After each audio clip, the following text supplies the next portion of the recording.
Hi students, आप लोगों ने देखा इससे पिछले वाले वीडियो में हमने समुच्चय एक्सरसाइज 1.1 कंप्लीट कराई थी। चलिए आज हम देखते हैं प्रश्नावली 1.2। इसका हमें आज बेसिक पढ़ना है और इस एक्सरसाइज को हम कंप्लीट करेंगे। इस प्रश्नावली में हमें यदि बेसिक में हमने रिक्त समुच्चय, परिमित समुच्चय, अपरिमित समुच्चय और समान समुच्चय इन सभी को कंप्लीट कर लिया तो सभी जितने भी क्वेश्चन 1.2 में हैं, टोटल ऑब्जेक्टिव टाइप के उसमें क्वेश्चन दिए गए हैं, आप उन्हें मौखिक टाइप का कर सकते हैं। सबसे पहले आप इसे समझेंगे रिक्त समुच्चय क्या है। तो रिक्त समुच्चय एक एक से देखना इसे। रिक्त समुच्चय ऐसा समुच्चय जिसमें कोई भी अवयव ना हो। ऐसा समुच्चय जिसमें कोई भी अवयव ना हो रिक्त समुच्चय कहलाता है। या फिर हम ऐसा कहें कि ऐसा समुच्चय जिसमें अवयवों की संख्या शून्य हो रिक्त समुच्चय कहलाता है। हम रिक्त समुच्चय को शून्य समुच्चय भी कहते हैं। रिक्त समुच्चय को हम शून्य समुच्चय भी कहते हैं क्योंकि इसमें कोई भी अवयव नहीं होता। हम रिक्त समुच्चय को एक चिन्ह फाई द्वारा दर्शाते हैं। जैसे आप इसका एग्जाम्पल लोगे तो ए बराबर आपका आ जाएगा फाई।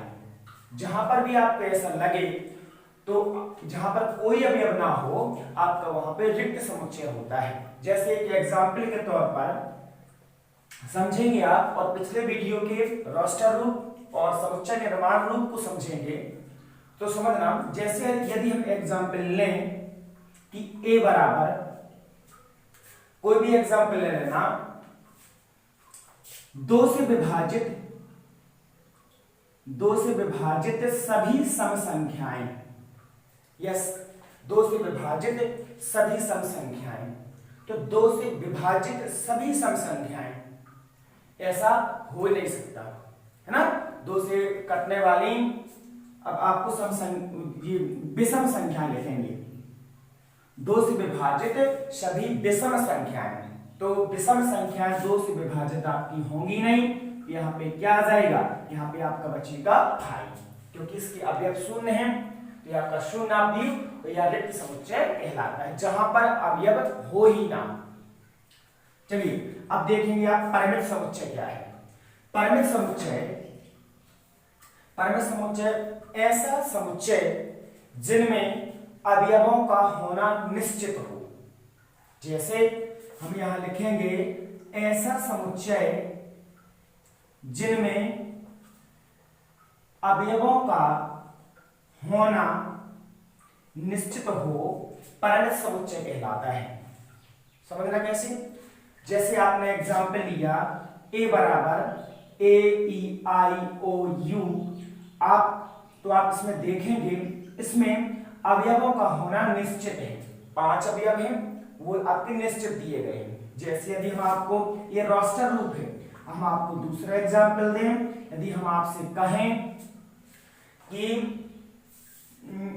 यदि हमने आपको यदि कहा कि आप इसको कोई भी एग्जाम्पल ले सकते हैं कि 6 को विभाजित करने वाली संख्याएं लिखें, तो 6 को कौन कौन विभाजित करेंगे, है ना। 6 को 2, 3 और स्वयं 6, इनका होना निश्चित है ना। तो 6 को विभाजित करने वाली संख्याएं, इनका होना निश्चित है, कन्फर्म है कि इसमें 3 के अवयव के अलावा कोई ना रहेगा। ये आपका परिमित समुच्चय कहलाता है। अपरिमित समुच्चय ऐसा समुच्चय जिनमें अवयवों का होना निश्चित ना हो। समझना कैसे? अवयवों का होना निश्चित ना हो पहला समझेंगे। जैसे हम आपको एक एग्जांपल दें, 1 2 3 4 और यहां लगा दें आप डैश डैश डैश। यदि किसी भी सवाल में इस प्रकार का है लास्ट में, तो वो आपका सवाल अपरिमित समुच्चय में होता है, क्योंकि इसमें अवयवों का होना निश्चित नहीं है ना। है जरूर ये प्राकृतिक संख्याएं, लेकिन ये अनंत वाला काम है। जहां भी अनंत वाला काम हो, थोड़ा सा डाउट वाला काम हो, तो आप उसे क्या कहोगे? अपरिमित समुच्चय कहोगे, है ना। जैसे कोई भी एग्जाम्पल ले लेना, यदि वहां पे बहुत सारी संख्या जिनका होना, जैसे अपन कहें सभी पूर्णांक, तो वो आपका अपरिमित समुच्चय हो जाएगा। कई ऐसे आप एग्जाम्पल ले सकते हो जिन्हें आप परिमित, जैसे 100 से बड़े धन पूर्णांकों का समुच्चय। अब 100 से बड़े बहुत सारे धन पूर्णांक होते हैं, यहाँ कंफर्म नहीं है, तो ये आपका कहलाएगा अपरिमित समुच्चय।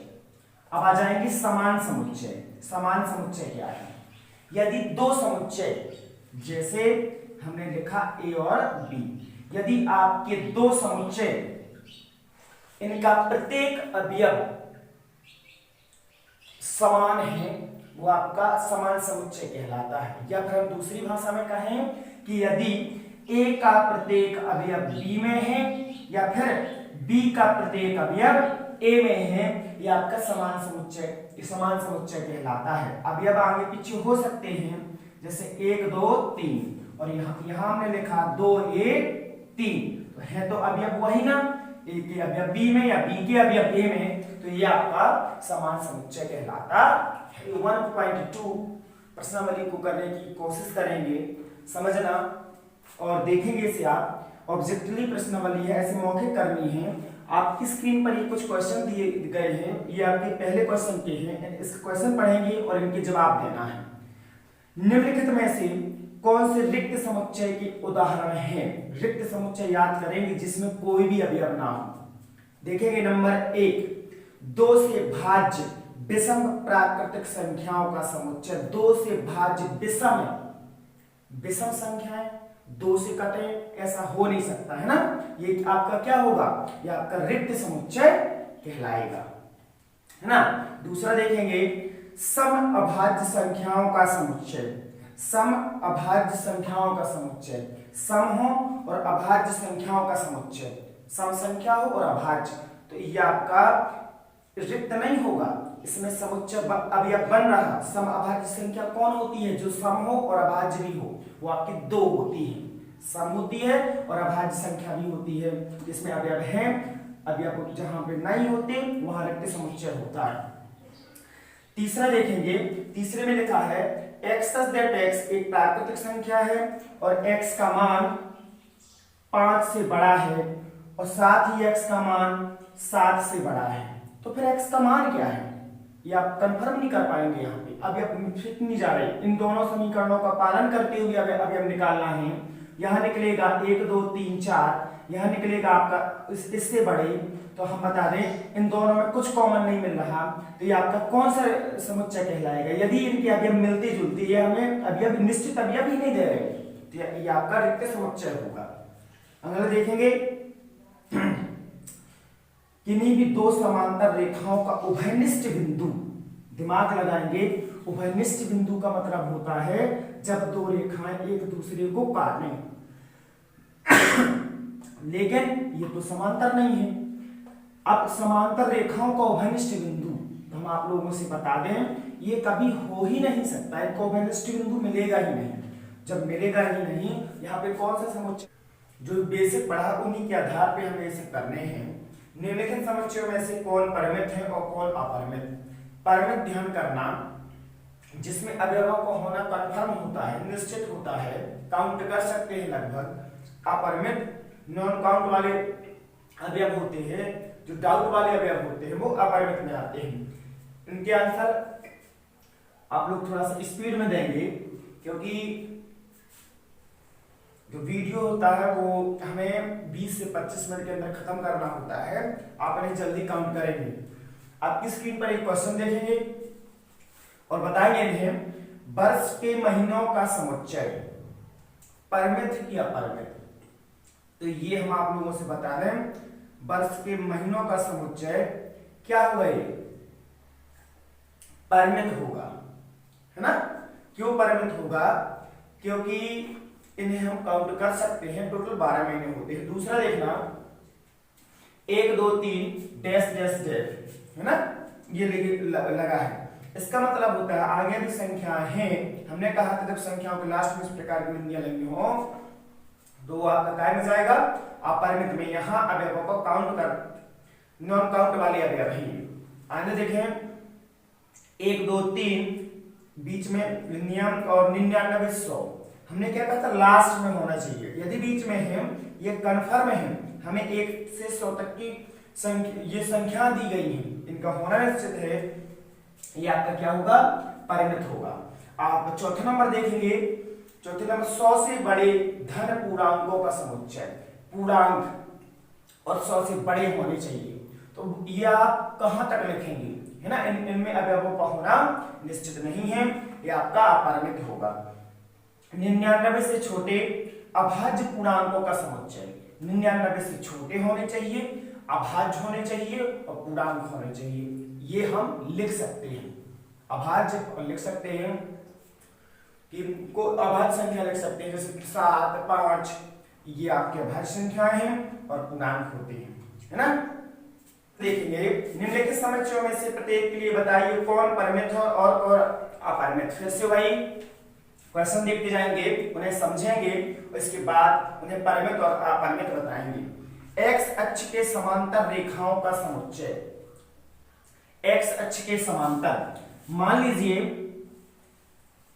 आपका ये ग्राफ एक्स अक्ष के समांतर रेखाएं खींचनी है, ये काउंटेबल है कि नॉन काउंटेबल, हम बता दें आप लोगों से, हम ये में अनंत रेखाएं खींच सकते हैं जो कि एक्स अक्ष के समांतर होंगी, तो ये आपका हो जाएगा अपरिमित। सेकंड देखें अंग्रेजी वर्णमाला के अक्षरों का समुच्चय, अंग्रेजी वर्णमाला के अक्षरों का समुच्चय, ये आपका निश्चित होगा क्योंकि हमें पता है उसमें 26 अक्षर होते हैं, कौन कौन होते हैं आपको पता है, तो ये आपका क्या हो जाएगा परिमित।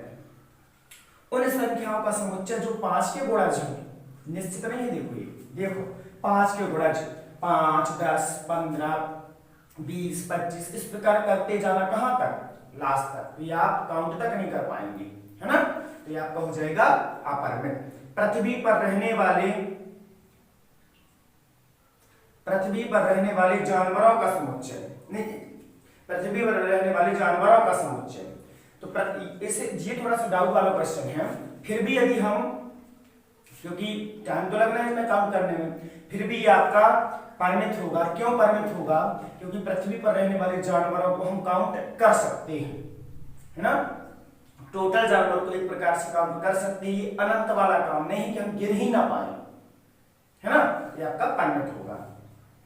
मूल बिंदु से होकर जाने वाले वृत्तों का समुच्चय, मूल बिंदु सभी लोग समझते होंगे, किसी भी ग्राफ में आपका एक्स अक्ष होता है, वाई अक्ष होता है, एक्स अक्ष और वाई अक्ष, यहाँ पे आपका मूल बिंदु होता है, तो मूल बिंदु से होकर जाने वाले वृत्तों का समुच्चय, हम मूल बिंदु से होकर जाने वाले बहुत सारे वृत्त बना सकते हैं जिन्हें हम गिन भी नहीं सकते, है ना। क्वेश्चन नंबर 4 देखेंगे, क्वेश्चन नंबर 4 में हमें A इक्वल B, A बराबर B, इसका मतलब होता है ये समान समुच्चय है कि नहीं, ठीक है, ये बताना। समान समुच्चय हमने समझाया था, A आपका इस साइड दिया गया है, B आपका इस साइड दिया गया है, और समान समुच्चय में हमने समझाया था कि A के अवयव B में हो या B के अवयव A में हो, स्थान चाहे उनका जहां हो। देखें पहले वाले में देखते जा रहे हैं, A बराबर ABCD, B बराबर DCBA है, तो वही अवयव, ये आपका A इक्वल B है। दूसरा देखना 4 8 12 16, 8 4 16 18 इसमें एक्स्ट्रा B वाले में ये इक्वल नहीं है। थर्ड क्वेश्चन देखेंगे 2 4 6 8 10, 2 4 6 8 10, इसी समझना। बी नंबर समधन पूर्णांक है और 10 से छोटे हैं और 10 के बराबर हैं, वही बात है, 2 4 6 8 10, 10 से छोटे हैं और 10 से क्या है बराबर। यदि हम इस वाले को भी निकालेंगे तो 2 4 6 8 10 ही आएगा, है ना, ये आपका इक्वल बी हो जाएगा। चौथा देखना x संख्या 10 का गुणज है, 10 का गुणज, 10 के गुणज अपन कहेंगे 10 20 30 40, यहाँ पे ये आए। बी नंबर में 10 15 20 25, 25 थोड़ी 10 का गुणज होगा, ये इक्वल कहाँ बता रहा है ना, इसमें 10 20 30 रहना है, ये अलग, इसके 10 के गुणज ही, ये आपके 10 15 25 के गुणज थोड़ी है, ये आपका इक्वल नहीं है। क्वेश्चन नंबर 5 में हमें समान समुच्चय निकालना है। समान समुच्चय और कारण सहित इनको यदि बताना हो बता सकते हैं। यदि a बराबर यहाँ 2 3 लिखा है और b बराबर लिखा है x सच दैट x समीकरण में x square plus 5x plus 6, a बराबर ये है और b बराबर ये है, ठीक है। ये बताना है ये समान है कि नहीं है। तो ध्यान देना, आप इसके गुणनखंड विधि द्वारा इसके गुणनखंड करोगे तो आपके जो मान आएंगे वो x का मान आएगा -2 और b का मान आएगा x का मान आएगा -3, जबकि हमारे पास दूसरी जगह क्या दिया गया है +2 और +3। तो आप इसे क्या लिखोगे, ये समान नहीं है तो लिख देना a बराबर नहीं है b के, ठीक है। ये आपका इस प्रकार होगा, माइनस में रहेंगे। दूसरा क्वेश्चन देखें। दूसरे क्वेश्चन में आपका यहां देखते हैं ना x अनुपात x फॉलो का एक अक्षर है, फॉलो का एक अक्षर है। दूसरे में लिखा है वोल्फ का एक अक्षर है, वोल्फ का एक अक्षर है, ना कि उनके सभी अक्षर, सिर्फ एक अक्षर की बात हो रही। यदि हम आपसे पूछें बताओ f इनमें वो f एक अक्षर है तो f इसमें भी आ रहा है, इसमें भी आ रहा है। o एक अक्षर है तो वो इसमें भी आ रहा है, इसमें भी आ रहा है। w एक अक्षर है तो w इसमें भी आ रहा है, w इसमें भी आ रहा है ना। तो ये क्या हो जाएगा, ये आपका समान युग्म समुच्चय युग्म में क्या हो जाएगा, समान हो जाएगा। तो आप लिख देना a is equal b, ये आपका समान युग्म है क्योंकि वही चीज है ना, क्योंकि उतने ही अक्षर उसमें है, वोल्ट में भी उतने ही अक्षर हैं। अक्षरों को बोल रहे हम, एक अक्षर को बोल रहे हैं। सभी अक्षर तो आप कहें कि इसमें 6 हैं, इसमें 4, तो ये नहीं, आप उनमें होने वाले अक्षरों एक अक्षर को देखें, है सब वही। छठवां क्वेश्चन देखना। छठवें क्वेश्चन में नीचे दिए हुए समुच्चयों में से समान समुच्चयों को चयन करना है जो इक्वल हो। अभी हमने इक्वल समझाया रहा आपको कि a बराबर b होना चाहिए, तो ये कहां पता चलेगा आपको, समान समुच्चयों का चयन कीजिए। आप प्रत्येक का अवयव देखेंगे और जो भी समान हो आप लिखेंगे। तो आप उनमें देखना, हमने से देखा, हमें ऐसा लगा कि b और d ये दोनों समुच्चय समान हैं, और इसी प्रकार एक और दिया है इसमें E और G, ये दोनों क्वेश्चन समान है ना। इसी के साथ आज की आपकी प्रश्नावली समाप्त है ना।